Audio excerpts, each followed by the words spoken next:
soft spoken. So I am Maria. I'm one of the event hosts with Pam and Joan here this afternoon, and we'd like to welcome you to RJ Julia Booksellers. We are thrilled to have with us this evening, not one, not two, but three best-selling authors to discuss their latest books. Talk about a hot evening. I like it. Each of these authors is a pro at taking the typical love story or mystery and taking it up a notch with witty characters, fun plots, unexpected twists and turns. It's not a spoiler to say their new books don't disappoint. So let me tell you a little bit about who's with us today. I'll be quick so we can get right to the fun part. Annabel Monaghan is here to discuss her new novel, It's a Love Story. Who was here last year with Annabel? Yay! That's fun.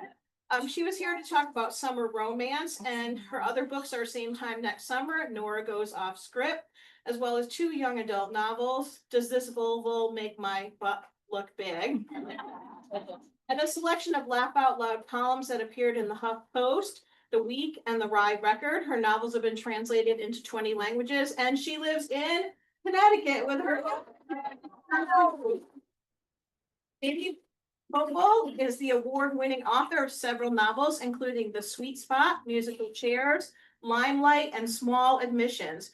Her latest is Far and Away. Her writing has appeared in the New York Times, The Rumpus, Literary Hub, and Working Mother. She and her husband have 3 sons and split their time between New York City, Germany, and Connecticut. All right. They're going to give you. I really like Connecticut. Unofficial citizenship.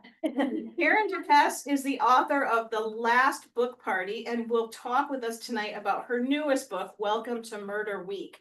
Karen has been a newspaper reporter in Florida, a magazine publisher in Russia, and a speechwriter on gender equality for the United Nations. She has a degree in Russian studies from Brown University, a master's in journalism from Columbia. She lives not in Connecticut. I have a friend who lives in Connecticut. And all of you new friends, right? She lives outside of New York City and in Truro on the Cape Cod. Let's give it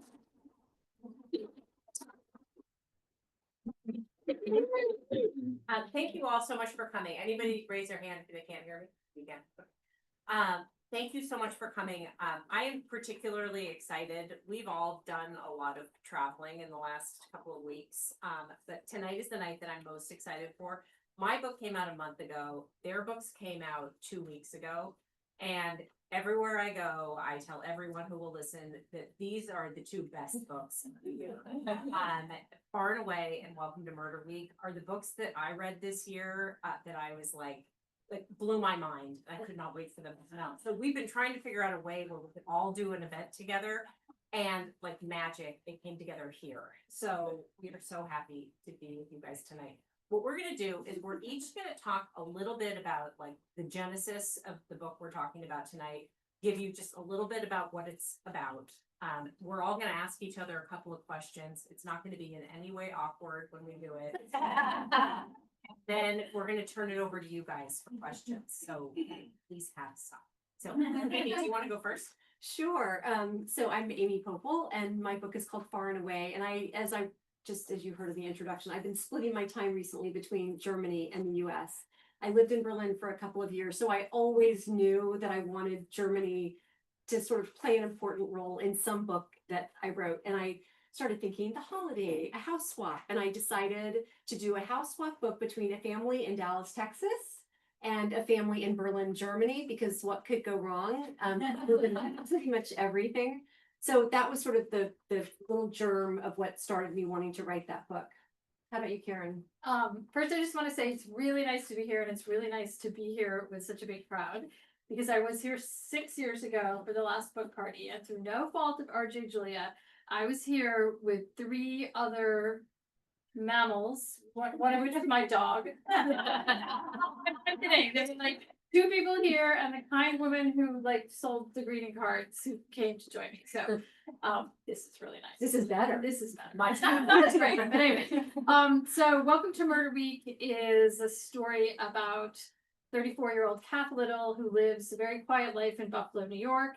And after her estranged mother dies, she finds in her mother's papers that inexplicably her mother bought 2 non-refundable tickets to go to England, to an English village, to participate in a Solve a Fake English Village Murder Mystery Week that was marketed to like BritBox crazed Americans. She tries to get a refund and she can't. She's told because unfortunately she's not also deceased, a refund. And she goes on the trip and she shares a cottage with 2 other solo American travelers. A 40-year-old man who works unhappily in his husband's birding store, and his husband sent him on this trip, and a 50-year-old recently divorced romance writer with writer's block. And the 3 of them team up to solve this fake murder mystery, and at the same time they solve the real mystery of why Kath's mother wanted to go with her. So it's kind of a send-up, an affectionate send-up of English village murder mysteries and golden age detective novels, and also a sort of mother-daughter story and a little romance too. There's a handsome gin distiller. And not to criticize because they're very smart people, but Amy, you forgot to say what your book's about. And Karen, you forgot to say what inspired it.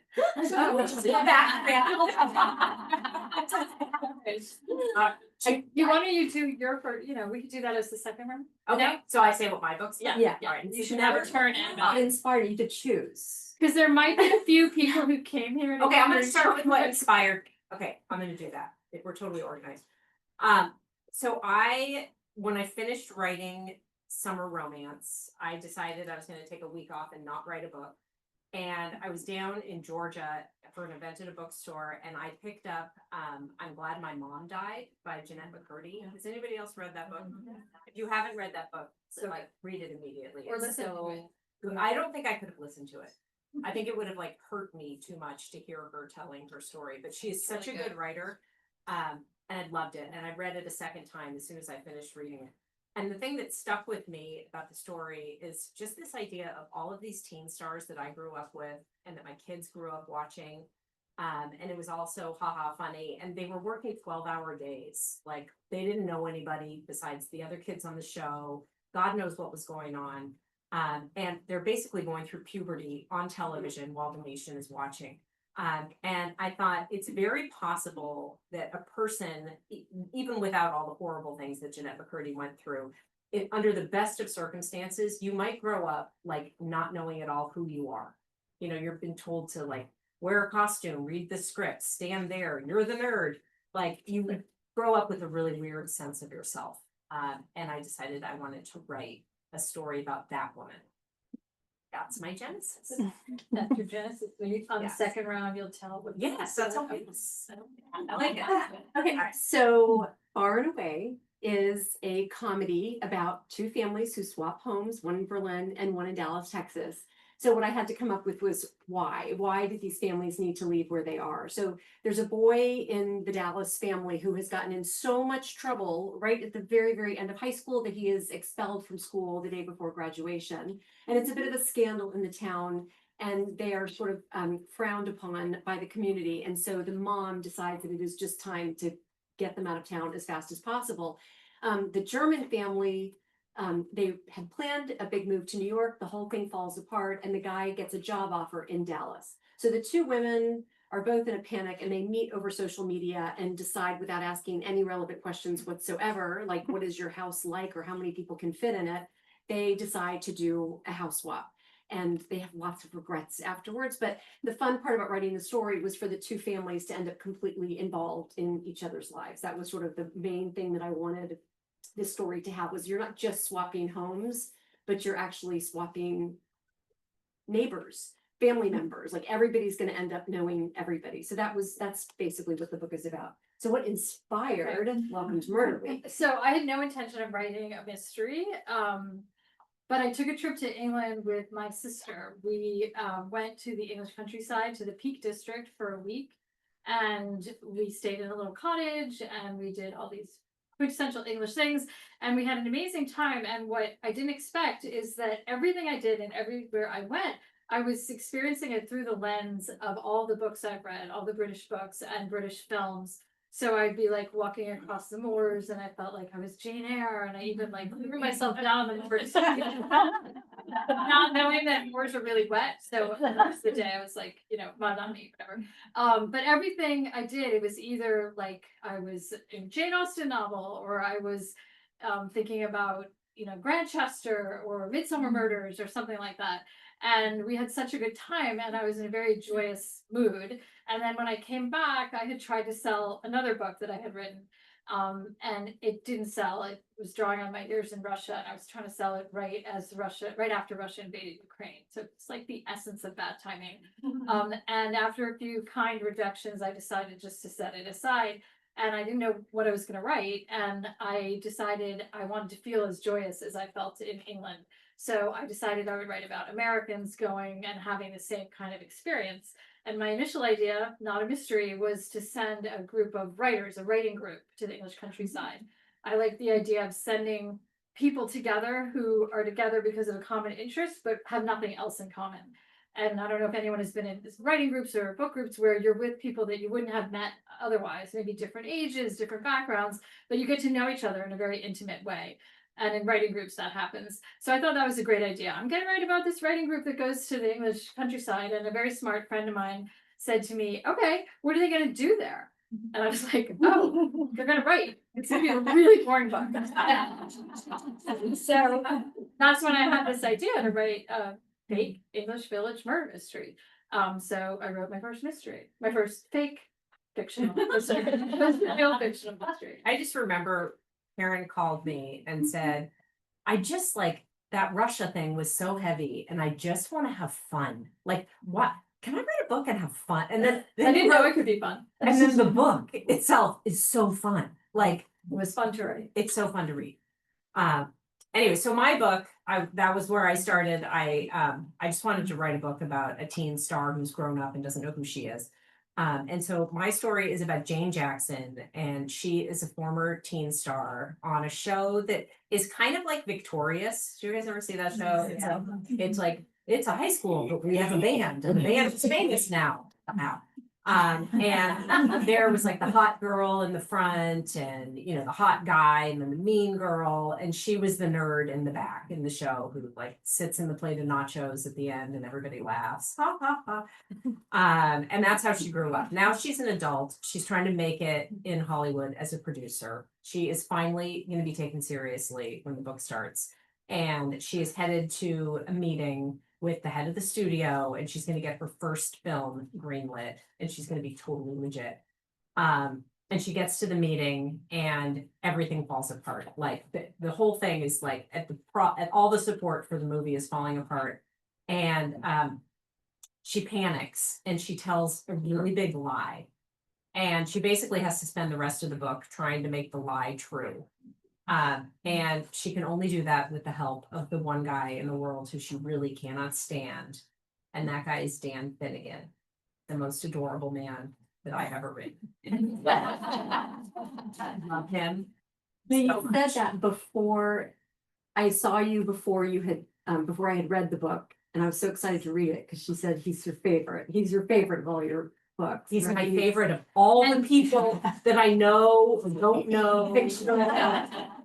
Children, like love Dan Finnegan. I don't know what it is. Well, now that I've read the book, I get it. Okay. He's super lovable. He's a quiet man. Yeah, but Yes. but With a lot of very handsome brothers.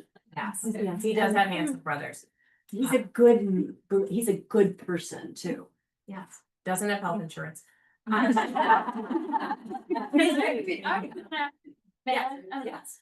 So, somebody asked an event last night, how she asked a different author, how do you write about unlikable characters? And I was thinking all of our books have very likable people.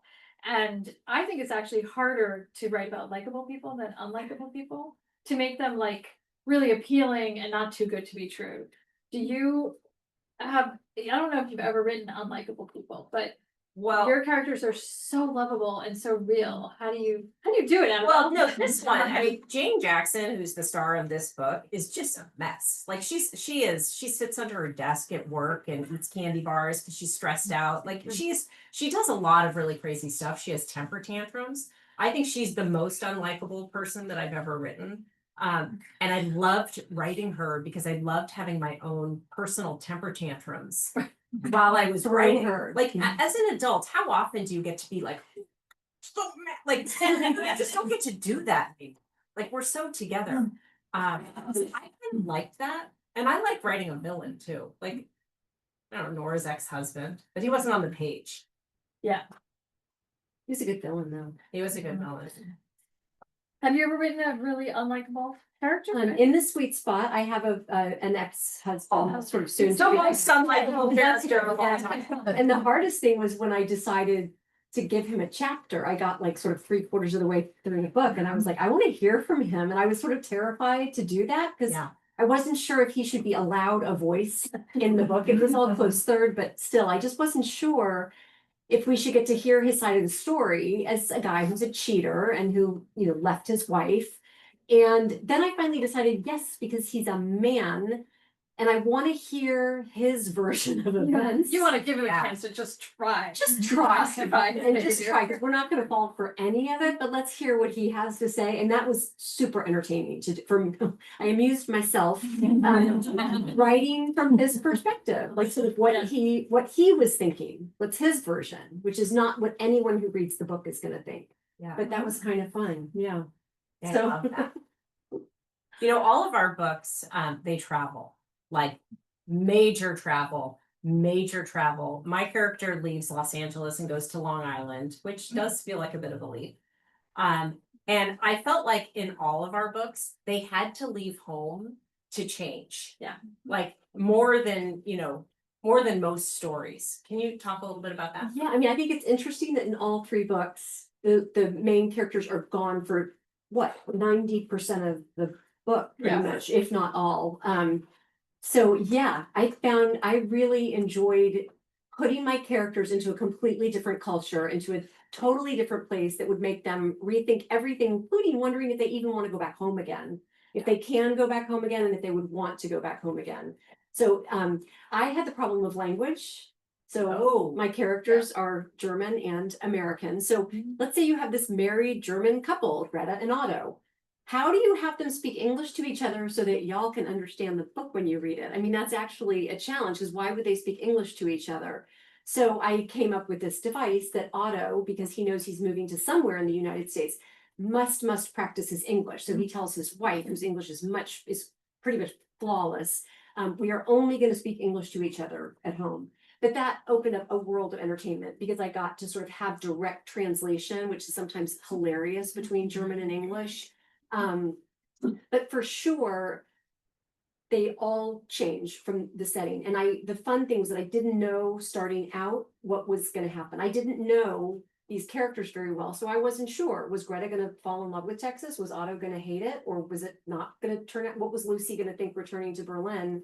So it was fun to sort of see what would happen to these characters once you take them out of their comfort zones and throw them in another place. And then I had the one character that I sent to Mars, You better explain that. which was, I sent one character, a husband who I just wanted to get rid of. I wanted him off the page. I didn't want to kill him. I didn't want him to be the ex-husband. I wanted him to be the husband, but just gone. Anybody have this problem at home?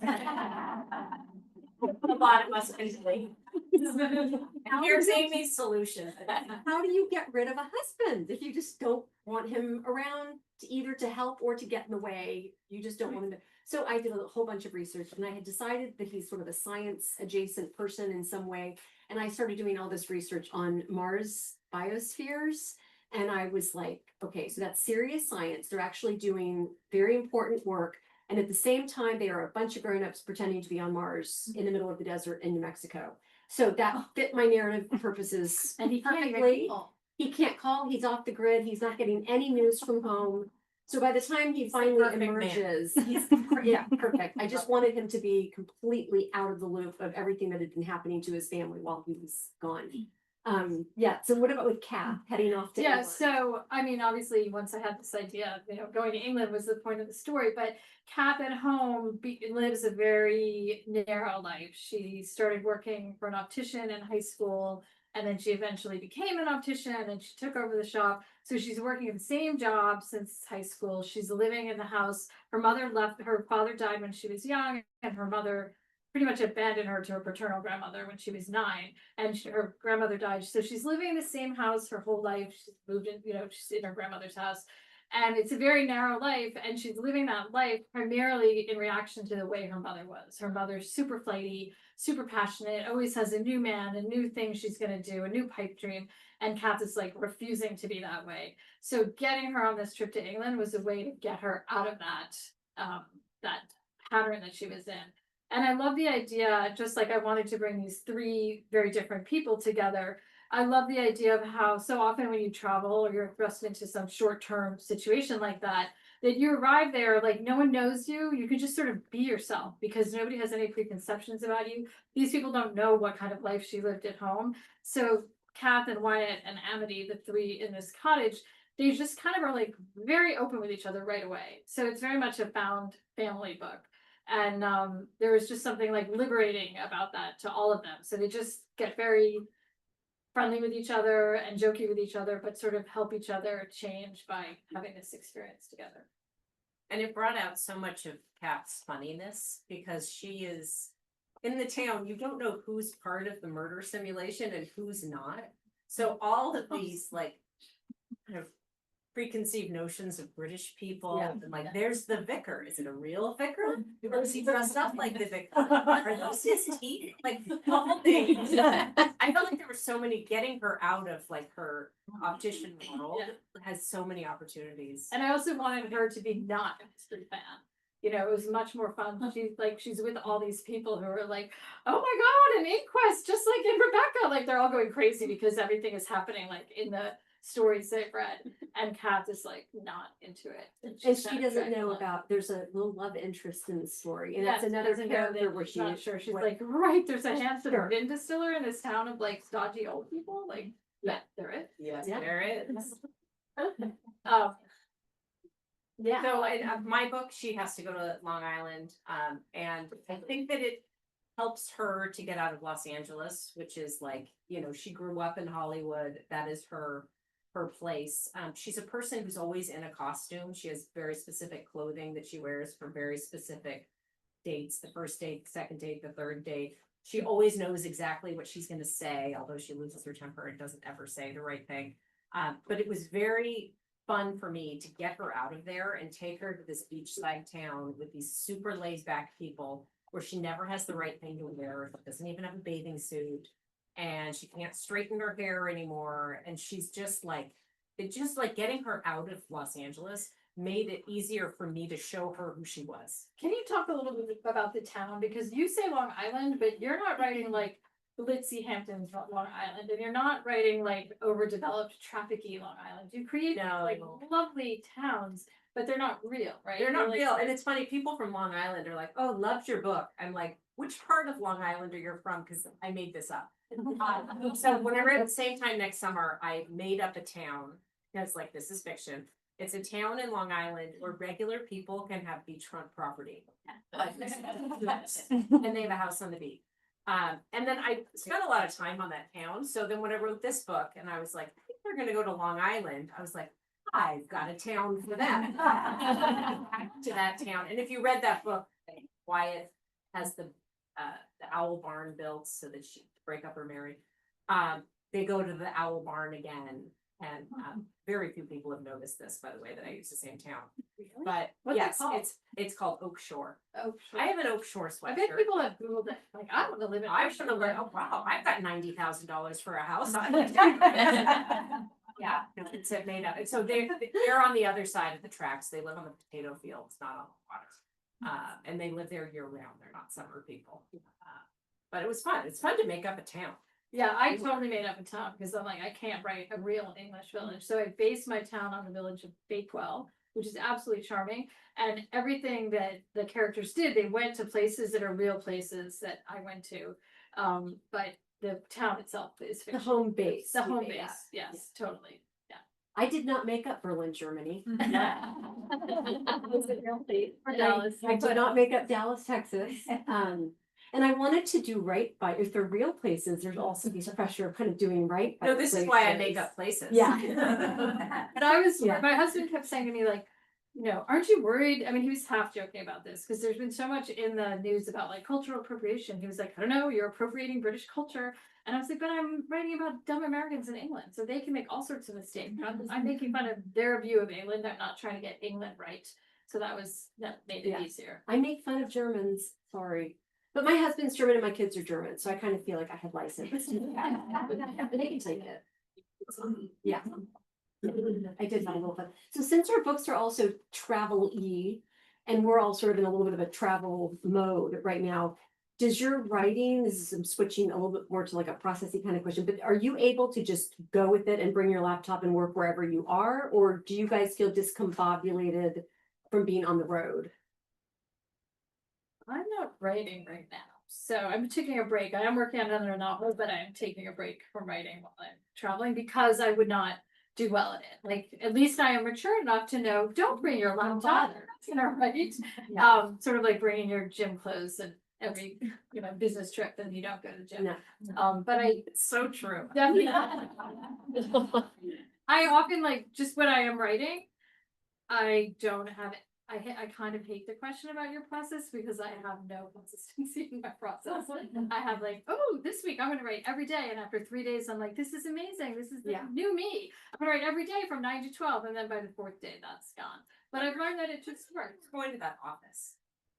When I was going to that office, She went to an office. I got a great deal. There's an artist in my town who has an office she uses for meetings with curators. And they don't have it very often, so she still lent her office to me for very little money. So yeah, there were like a couple months there where I went to the office, and I still pay for it now, but I don't go. Jim, as I said, I will go back. Okay. Yeah, I will. You are very right. So I used to have a chair, I still have a chair, but I used to have a room and I would get in the chair and I light the candle and I had like the whole thing that I did. And I did this for 3 books and then I sold my house. And so now I'm like half in a rental in St. Petersburg, Florida, half in a rental in Connecticut, and my husband retired. So it's like the sum of all my dues. He needs to go to Mars. He needs to go to Mars, an office maybe. Anyway, so I can't have like television on. I can't, like, that is so distracting to me. And like sometimes the president gets on and I'm like, I can't have romance right now. I'm in Florida, explored this hotel. It's like a really nice hotel and they have beautiful fresh flowers and tea. And I take my computer to their lobby and I sit in that lobby and a hotel lobby is like white noise, like an airplane. It's like, it's the best sound. And I sit there all day and work and I'm perfectly happy and they don't say a word to me. They're like, oh, I'm sure she has a room upstairs. But yeah. Thanks, dear. But I don't need to always be in the same place, but I just can't like be for 20 minutes at Starbucks. Like I need to like settle, I need to forget where I am, forget myself, like really forget myself. And I can't do that. It's hard at home. Yeah, I need stretches of time. I Yes. just don't do well when it's like a day here, a day here. I need like a stretch of time where I can just, because I do feel like binge writing. So I don't do anything. When I'm doing that, I'm not doing anything else. Right. I'm not socializing, showering, walking the dog. Okay, this is so funny. So I got a really bad feedback yesterday. My editor declared that my perfect book is not. Should basically, it's like a problem. Anyway, so I was like boo-hooing to my husband about it. I said, this is what Amy Poeppel says. It's time for no exercise and no hygiene. just like go deep into the hole. And that's the only way. See, for me, that's the only way. Dive back in, especially when you're breaking a book to put it back together again. That's when I especially, because it feels like you like a Jenga tower, because you pull one thing out, the editor's like, I don't like this. So you pull that thing out and the whole thing just like is wrecked. And you have to have the whole thing in your head now. You because still you have just to broke pick- it because you got to put it back together again. Yeah. So since you bring up editing, I have a question. Can you think of a time where you had something in one of your books or the one you're working on now that you really love and your editor is like, gotta take that out? Yeah, in this book, I had this whole, like, lots of stuff about Jane and her mother. Her mother's a single mother and got pregnant really young, and her mother would go to work and Jane would be left in the sorority house with the college girls. And they would take care of her until her mom, who was like, they're like, oh, poor thing, like she had to drop out of school and she's like a janitor. And she would come back and get her, but she had all this fun with the sorority girls. It was so fun. And my editor was like, that has nothing to do with this. You was- save it? Oh, sure. Yeah. Sure, I hoard on my computer, but yeah, no, it was kind of fun in a sad way. But she was right. She's always Yeah, I had the entire scene when this boy Jack gets in huge trouble in high school and gets expelled. I had the entire scene in there in the principal's office with laying out exactly what he did and why this is so terrible. And the mom, Lucy, was there arguing his case and trying to reverse course with this, when you know your kid's in trouble and you can't do anything about it, that awful Oh, yeah. feeling. Cut the whole entire thing. Because my editor was like, you're giving away too much and you're explaining we don't need to know all this. Let them kind of Those figure editors. out what those pesky editors. Yeah. okay, but that would be a really good bonus chapter to Yes. encourage people to pre-order your next book. Yeah. Marketing. And then, So the thing I cut, I ended up writing an essay about in my Substack, oh, that's smart. which it's free, so I should have saved it for pre-order. But when I was, I used a lot of the things in the book that happened to me and my sister. And one of them is we went to the actual town of Bakewell because we had read in like every guidebook and every internet thing about Bakewell that there was a hotel there, still there, called the Rutland Arms Hotel that Jane Austen had stayed in. And had even revised Court of Pride and Prejudice there. So I was like, "Cool, we have to go." So we're gonna go eat at the Rutland Arms, and I didn't realize what a complete Janeite I was until that moment. And we're like at the hotel, and I'm taking a picture of the window. That's the room that they said she stayed in. And we had a lovely meal there. And in the ladies' room, they had pictures all over, pictures of Jane Austen and the timeline of her life that included her visit to Bakewell. And on the way out of the hotel, we bought a little pamphlet, The History of the Rutland Arms Hotel. And I'm flipping through it, and I get to a chapter called The Jane Austen Controversy, which should have been called The Jane Austen Lie. The whole thing was not true. And it was made up by someone wrote a guidebook in the 1920s, and then it was recirculated in the 1930s in another guidebook, in cahoots with the proprietor of the Rutland Arms, and it was still going. And there was even a Jane Austen scholar from America had gone there like in the 1970s or something, and she knew this wasn't true. And she spent something like 25 years trying to get the Jane Austen Society to rebut this and make the hotel stop claiming it. And she succeeded when she was in her 90s. And so I put this whole story in the novel because I thought it was just so great. So I had my character Amity go to Bakewell from Willowthroft, very close by. And she's like, I've been bamboozled. and my editor was like, this is a really good story, but like enough already. Like a whole chapter on it. Yeah. And so it's still in there in a very it's a paragraph now instead of like a whole chapter. So I was hard up for something to write in my Substack one day. So it's all in there. Which is so hard. Yeah. But it sort of became a theme in the novel, like all the things that are said. If you travel anywhere, especially the English countryside, and you see the phrase said to have been or said to be, Means It means it never happened. never. It's just for the American tourists. Yeah, but you want to believe it. So Yeah. So you guys have any questions? I hope you do. Yes. So you taught some of your genesis of your storylines. I'm just kind of curious how often, what percentage of time you spend in your everyday lives just kind of looking for that genesis, or is it something that's active that you do, or something that just kind of hits you in a moment, like kind of how that process is? I'm doing it right now. How's that going? Yeah. You take this one. Well, like sometimes things find me and I am like so grateful when they do. Sometimes I have to really sit down and just think like, what was the last time I really loved a story? And what was that story like? And then I kind of think up like my own story that has like that kind of a feeling to it. I have no, I'm finishing a book that's coming out next summer, and I literally have no idea for the following summer. Like you'd think I'd have like, because I'll probably start that book like in September. I don't, I got absolutely nothing. So there is like a little bit of faith that like something's gonna, like maybe one of you guys is gonna say something. No pressure. What about you? I generally find that my best ideas come either when I'm writing or when I'm like not anywhere near my computer. Like if I'm sitting there thinking, like nothing happens. Like if I'm trying to come up with an idea, nothing happens, or I come up with bad ideas. But then if I go swimming, I'll be like in the middle of a pond and I'm suddenly like, haha, I know what to do. So that's taken me a while to learn because the conventional wisdom is like, you know, butt in chair, you gotta sit there and keep working. And I think in the writing of this book, especially since it's such a kind of light book, I mean, there's a serious story in it with Kath and her mother, but the whole mood of the feeling of the book is very light. And I felt like if I was not in that kind of light mood myself, I was not going to write a book with the feeling that I wanted it to have. So I learned to tell myself, no, if I get up and go for a walk now, that's not actually procrastinating. That's helpful. Yeah. So. Walking is really good. Yeah.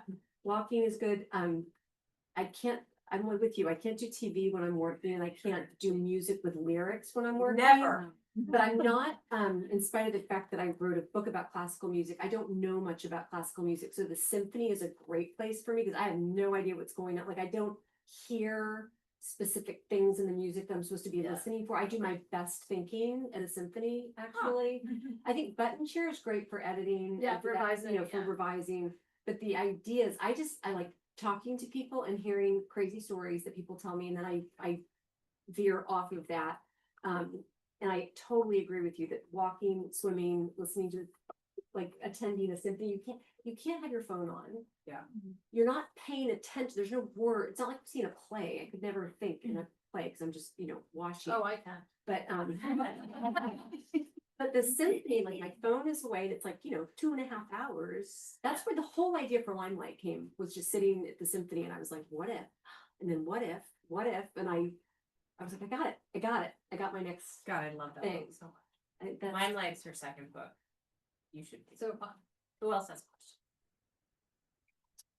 When you go to write, do you have an outline and plan it, or do you write as you go? I have no outline. I have no plan. I start with something as simple as Teen Star has no idea who she is. And I just start writing. And then I get to the end of a full draft and I'm like, I didn't know what this book's about. And then I kind of start over again. And I write a million. It's like the worst way to write a book. I think we all sort of write like I am Yeah, 100% in the worst way camp. Yeah. I usually come up with some idea that, like, with my first book, it takes place over summer in Cape Cod. And early in the book, my character learns that these people she's working for are going to have a party at the end of the summer where everyone has to dress up as a character from a book and people get drunk and try to figure out who's who. And so then I knew I was writing toward that because I knew, like, okay, that is going to be the big party where some big things are going to have to happen. I didn't know what they were, but I knew I was heading that way. But I literally didn't know what was going to happen, which became like a crux of this sort of plot twist until I was writing it, which is a little nerve-wracking because you're writing not knowing that you're ever going to figure it out. But So Susie Schnall, who's a friend of all of ours, said one time that when she writes, it's like, she said, everybody's different, but when you write, it's like you're all planning, a trip to Los Angeles, but some of you are going to fly, some of you are going to take some weird route in the car, some of you are going to hitchhike. And I was like, how do you know we're going to Los Angeles? No idea, even the direction that I'm going when I start. But that's why, I rewrite and rewrite and it's just like you said, I don't know until the end of like the first draft who these people even are. So I don't know what they would do. And it's not until I get to the end or maybe even 200 pages in where suddenly I go, okay, wait a second, I get who these people are. Like now I'm starting to understand. which is why it's really important if you're going to write like this, and I don't recommend it, but you also can't be too precious about your writing because you're going to throw so much stuff away. Yeah. Like you can't be like, oh, this paragraph I just have to just write and then shine things up later. Yeah. What's a question way back there? Two more questions. Oh, two more questions. How was that? You are. You are. Congratulations. And you're next. When, for all three of you, when did you become writer? When you considered yourself having to become a writer? That's such a tricky question. Somebody else. I'll start at. I thought I was a writer when I was like 10 because I used to write for fun. But then I became a teenager and I lost confidence in myself. And then I started studying English and writing and further lost confidence in myself and it became not fun. And I spent many decades like dabbling in fiction, writing. My roommate at one time said, "You write the most beautiful first paragraphs," because I never continued. Because I was like, this is crap, I can't continue. And it wasn't until I was 50, I joined a writing group and I learned in that group that I learned like everybody struggles and is self-critical and you have to keep going. And I learned that you don't have to know exactly why you're writing or what you're writing to be a real writer. You just have to keep going. And that a lot of writers figure out, like having the impulse to write is really enough. And I thought you had to kind of know exactly what you were doing. So I didn't really become a writer until I joined a writing group in my 50s, sold my first novel at like 55. And now I'm 56. No, I'm Similar, I mean, Yeah. big, reader from a young age, English lit major, like always loved reading, always liked writing, but just did raise kids, taught high school English, I You were worked in an actor. admissions, I did a lot of acting. And then when I turned 50, I got my first book deal and I just turned 60 yesterday. There's 5 books, and I guess this is what I'm doing now, but I think that writing is one of the jobs where the older you are and the more experiences you have, the better it is, because Yeah. we're constantly looking for interesting storylines and interesting jobs. Our characters have to work, Yeah. and it's just the more weird things you've done in your life, the more I think it can help Yeah, I was feed in a your stories. took a writing class when I was working on my first book. I took a writing class in the 92nd Street Y, and there were some things in my draft were just like weird little trivia or things about, I don't know, just weird things. And there was a young woman in my class, she was like 26 or something, and she said to me, "How do you come up with these things? Like, where do you find them?" And I was like, "I live a life, like throughout my life. And the older you get, the more material you have." This is so weird. I mean, I wrote Nora Goes Off Script, which was my first grown-up book when I was 50. It's like, that's the number of the night. And I think that I started calling myself a writer then because people were taking seriously what I was writing. I had written 2 books before that and had been writing a column for 10 years. But as soon as other people started to take me seriously, then I was like, oh, I'm a writer, which is not, I don't think that's not how it should be. I should have always been a writer. What was your question? Oh, so, one of the things I love most about your books, especially this one, is your support characters. I don't know how you can describe them. I just loved Clem. And I looked forward to reading about her, and I know that you based her a little bit on your background, so there was that. But I was curious, in any of your books, and for you as well, are there any minor characters that started as the main character and then didn't quite fit, and so are they really still on and so they're there? And are there any characters that aren't your main characters that are your favorites? And I'm sorry, I'm doing multi-layers. And did you ever consider writing a book including one of your beloved side characters? Because I really loved the connections between this. Okay, these are all such fun questions. I never think about that, like the spin-off book. But I've heard more than once in the last couple of weeks. Wouldn't it be fun if Clem and his brother Brian got together? And then we could all go back to Long Island, dance brother Oh, meet Brian. at the wedding. He's kind of a had. Oh, sure. So, Yes, that would Oasis. be really fun. I had the hot girl who was the mainliner in her teen show was originally a character in the book, and we saw lots of her, and she shows up at dramatic moments and Jane feels bad. And she got completely cut, and it's just an idea in the book. So she didn't survive.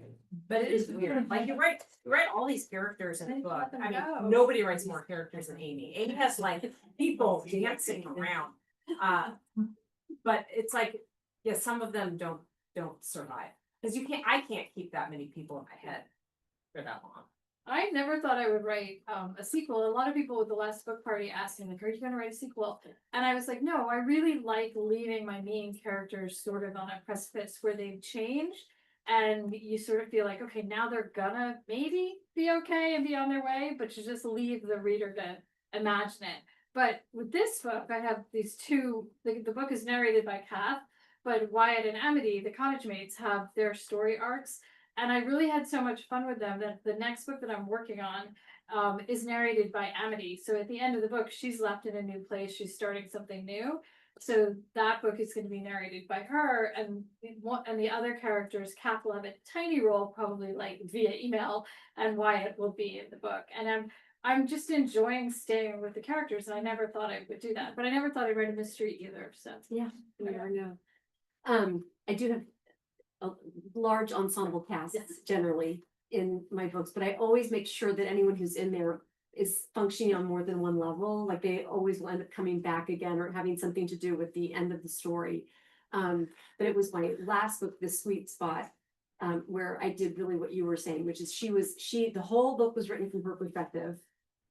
First person, she told the entire story, and it was just terrible. It didn't work. The story didn't make any sense. It didn't hold together. And my editor said, this is not working. And I started over again, blank document, started from scratch, and went to close third. And she ended up with this little chapter. She ended up with one small chapter. That was a little painful at the time. But I sure got to know her writing the entire book not a from her waste. perspective. I didn't at all feel like it was a waste. I did go to bed and cry for like 3 days. But it's still a good use of your time if you're like monologuing from a certain character's perspective or just really thinking what their view of the situation is. But she ended up with a very supporting, she went from the main thing to this very supporting role. poor dear. Wow. Need to cut it off, All right. especially with the crying, but I don't know. But it was birthday, so. Yeah. What we're gonna do is give the authors a chance to get in position in the other room. If you haven't purchased the books, we have the books, we have their backstock, meaning the novels, books they've written previously. We have copies at the middle desk right here. So the authors are gonna be at the front desk and right across from the front desk to sign your books. And if you'll give us a chance to get in the other room, I'll come, and then you can come up this way and line up to get your book signed. So let's give really a happy day.